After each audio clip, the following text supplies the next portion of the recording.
एक में ईवीएम जिसको कट किया गया है कि इससे चुनाव नहीं, और बैलेट पेपर उसमें बैलेट डालते हुए बैलेट बॉक्स में वो दिखाया गया है कि इसी को आगे इस्तेमाल करना है, बैलेट पेपर से चुनाव होना। ये देखिए, इस देश की जनता की आवाज है, इतनी मजबूत आवाज है कि मजबूर होकर पहली बार हिस्ट्री में चुनाव आयोग जो पॉलिटिकल पार्टीज के हाथ में देने को तैयार नहीं था, ये मशीनें छूने की बात नहीं, अब तो सड़कों पे ले जाके दिखा रहे हैं। जैसे वो आईपीएस अधिकारी झूठ बोल रहे थे, वैसे ही चुनाव आयोग झूठ बोल रहा है, क्लियर कट झूठ बोल रहा है। सबको पता है कि ईवीएम में धांधली कोई छोटे से छोटा बच्चा भी कर सकता है। अगर ऐसा कहीं हादसा होता है तो उसका जिम्मेदार कौन है? सरकार है, कोई और तो उसका जिम्मेदार होगा नहीं। दूसरी बात, आप सही कह रहे हैं भाई, हमें सुप्रीम कोर्ट का झांसा दे के सुप्रीम कोर्ट से उठा के हमें वहां ले गए, हो सकता है कहीं हमारा एनकाउंटर ही कर दे, कुछ भी हो सकता है। और ये कुछ भी इसलिए मैं कह रहा हूं कि सरकार जिस तरह से अब लगातार दबाव में है, सरकार जिस तरह से घिर रही है, और सरकार के इशारे पर इलेक्शन कमीशन और पूर्व इलेक्शन कमिश्नर जो आके सरकार की वो कर रहे हैं, तरफदारी कर रहे हैं, अपनी पहलवानी दिखा रहे हैं, होने को तो कुछ भी हो सकता है। लेकिन जान जोखिम में डाल के लड़ना ये आज की परंपरा नहीं है, इस देश में बहुत पुरानी परंपरा है भाई। जब देश को आजाद कराने की बात है तो जान तो हम हथेली पर लेके चल रहे हैं ना, उसका क्या सोचना है, क्या डरना है? जो होगा सो देखी जाएगी। आपको बदनामी से कैसे बचाएंगे? राम मंदिर में शंकराचार्य को ब्राह्मण कह दिया, आप ब्राह्मण ही नहीं हो, तो आप पे भी बहुत तोहमतें लगने वाली हैं, देशद्रोही भी बोला जाएगा। देखिए, मैं ये समझता हूं कि कहने को कोई कुछ भी कह सकता है, लेकिन हमारा जो काम है वो जनता के सामने बिल्कुल पारदर्शी है, उसमें कहीं हम किसी से छुपा नहीं रहे, और हम ऐसा कुछ नहीं मांग रहे जो इस देश में संभव ना हो। और हम जो कुछ भी कह रहे हैं वो सिर्फ इतना कह रहे हैं कि इलेक्शन कमीशन ईमानदारी से अपनी ड्यूटी निभाए, और संविधान में जो जिम्मेदारी उसको दी है चुनाव निष्पक्ष, स्वतंत्र, पारदर्शी कराने की, उसे वो पूरा करे। जो चुनावी प्रक्रिया है वो पूरी तरह से पारदर्शी होनी चाहिए, इलेक्शन कमीशन पूरी तरह से निष्पक्ष होना चाहिए, और इस तरह की व्यवस्था उसे करनी चाहिए कि कहीं कोई किसी पर दबाव डाल ना सके, स्वतंत्र रूप से ये चुनाव संपन्न हो। बस इतना ही तो कह रहे हैं हम। अब एक बात तो तय हो गई कि जो हमारे सबसे ज्यादा इतिहास में ना भूतो भविष्यति सबसे ज्यादा ईमानदार और सच्चे व्यक्ति प्रधानमंत्री हैं, और इलेक्शन कमीशन वो अपॉइंट करते हैं। एक बात तो ये तय हो गई। अब दूसरी बात यह है कि जो परसों कांड हुआ था हम लोगों के साथ, आप सब ईमानदार पत्रकारों ने देखा भी और पूरे देश में लाइव भी किया कि वहाँ सीनियर आईपीएस ऑफिसर और पुलिस ऑफिसर्स ने हमसे कैसा झूठ बोला कि हम आपको सुप्रीम कोर्ट ले जा रहे हैं, हमें वहाँ से सुप्रीम कोर्ट से मैसेज आया है कि आप लोगों को 4 लोगों को लेके आए। ये आप सब लोगों के सामने हुआ था। क्या कोई सीनियर सिविल सर्वेंट या पुलिस अधिकारी, अगर वो स्वयं अपराधी ना हो, ऐसा झूठ बोलेगा? नहीं बोलेगा ना। अब ये पुलिस अधिकारी तो पोस्ट ही अमित शाह साहब करते हैं, मोदी जी करते हैं दिल्ली पुलिस के।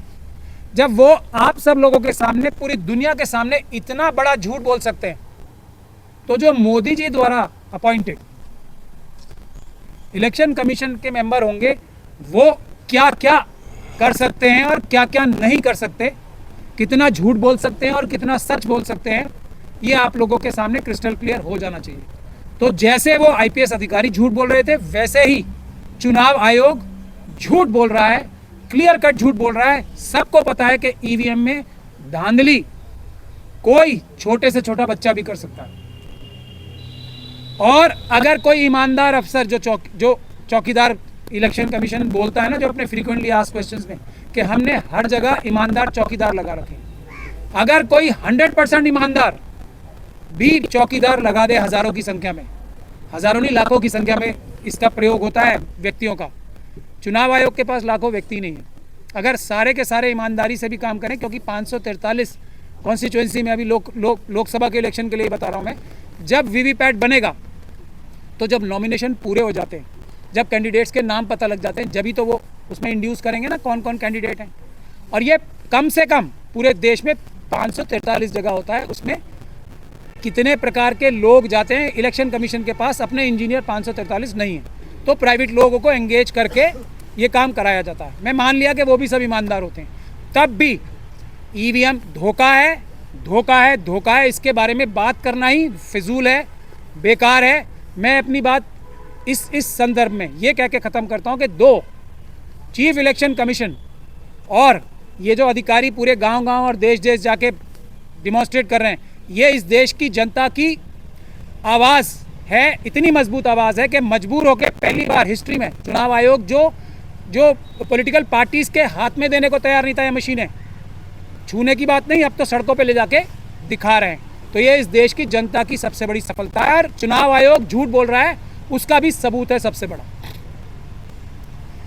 इसके आगे जो ये 2 चीफ इलेक्शन कमीशन उतारे गए हैं, वो आप सभी लोगों से मैं गुजारिश करूंगा, आपके दर्शकों से जाके वो देखें, वो तो उनका क्या लाइन नज़र आती है इन दोनों इलेक्शन कमीशंस की, कि जो ये सैंपल सर्वे हो रहा है, जो सैंपल 2% ये वीवीपैट में से उठाते हैं, उसको ये मापदंड मान के ईमानदारी से चुनाव हो रहा है, ये कहना चाहते हैं। ये दोनों के दोनों, एक कुरैशी साहब हैं और एक रावत साहब हैं, आप उनके इंटरव्यू देख सकते हैं।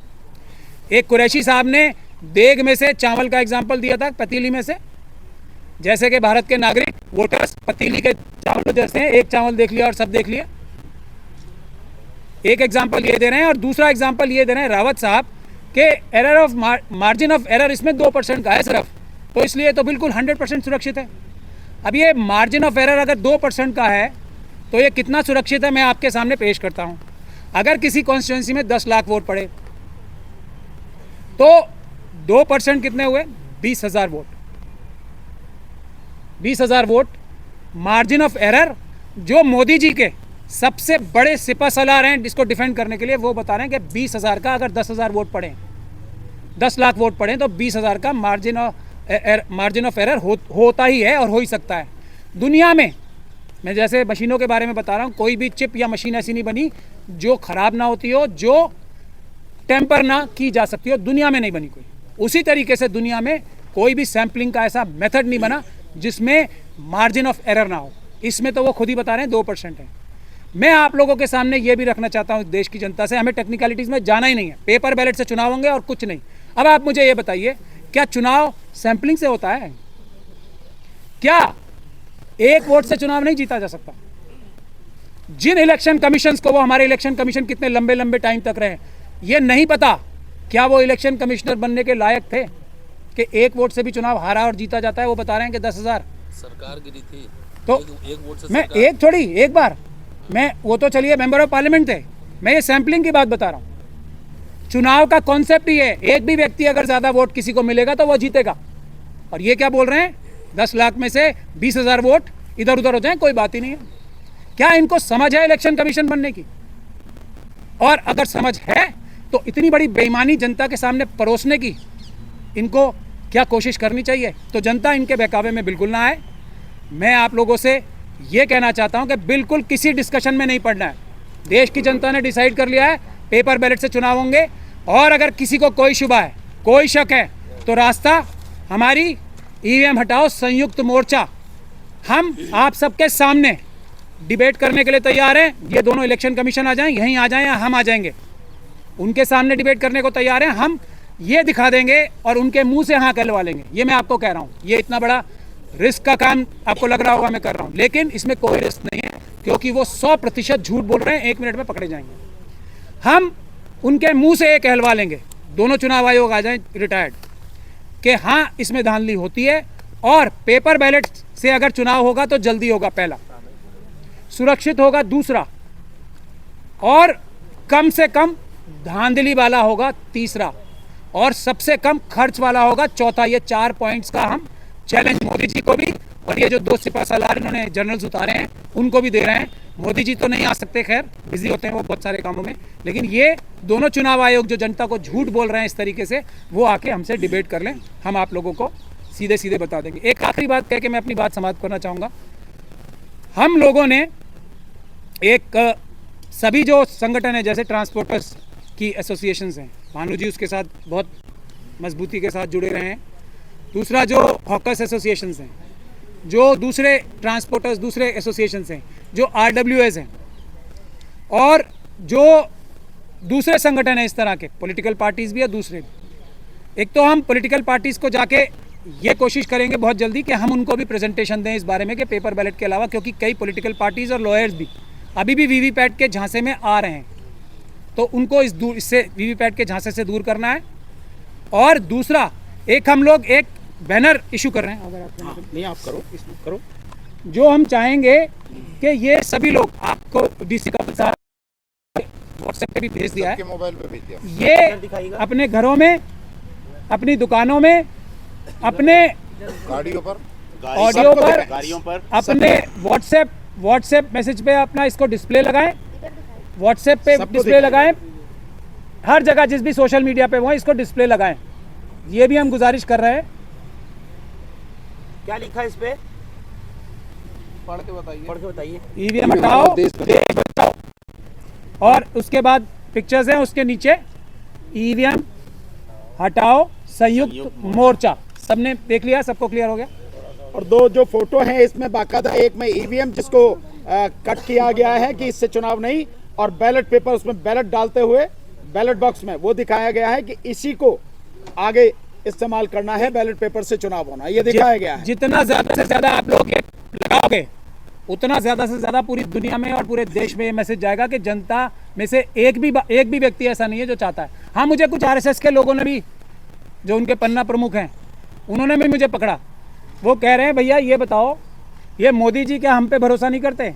ये हमसे पूछ रहे हैं, वो जो ईवीएम से जीतना चाहते हैं चुनाव, हम पे इतना भरोसा कम है इन्हें क्या, बीजेपी के कार्यकर्ताओं पे? ये उनकी पीड़ा भी मैं आपको बता रहा हूँ। तो यही बात मुझे आपसे करनी थी। बहुत बहुत धन्यवाद। दो बातें और जो अभी महमूद जी ने बताई, उसमें दो चीज़ें। इन्होंने कहा 543 लोकसभा सीटें हैं जिन पे चुनाव होता है, कि 543 इंजीनियर इनके पास नहीं है। लेकिन मैं आपको बता दूं, एक लोकसभा के अंदर ही हज़ारों मशीन इस्तेमाल होती हैं, तो लाखों मशीन 543 पे, उसमें प्रोग्रामिंग के लिए कितने लोग इनको चाहिए, कितने लोगों का इस्तेमाल होता होगा, किस किस पर भरोसा किया जाए, किस किस को विनोवर नहीं किया जा सकता। एक बात। दूसरी बात, बूथ पे जाके करना, हर एक बूथ पे करना पड़ेगी। नंबर 2, द क्विंट की रिपोर्ट पे जब इलेक्शन कमीशन ऑफ इंडिया में रिपोर्ट हुई है, अभी तक भी इलेक्शन कमीशन ऑफ इंडिया उस पर साइलेंट है कि जो बैलेट यूनिट से मैसेज जाता था कंट्रोल यूनिट को, और कंट्रोल यूनिट से जाता था वीवीपैट को, इन्होंने उल्टा कर दिया। इन्होंने कर दिया, अब बैलेट यूनिट से जाता है वीवीपैट को, और वीवीपैट से जा रहा है कंट्रोल यूनिट को। यानी इतना बड़ा धोखा हो रहा है, और इस पर इलेक्शन कमीशन ऑफ इंडिया चुप है। ये उनको रिपोर्ट होने के बावजूद उस पर कोई बोल ही नहीं रहे हैं। इसका मतलब साफ है, इलेक्शन कमीशन की नीयत पे देश के लोगों को संदेह है। हमें ईवीएम पे बिल्कुल भरोसा नहीं है, हमें बैलेट पेपर वापस चाहिए।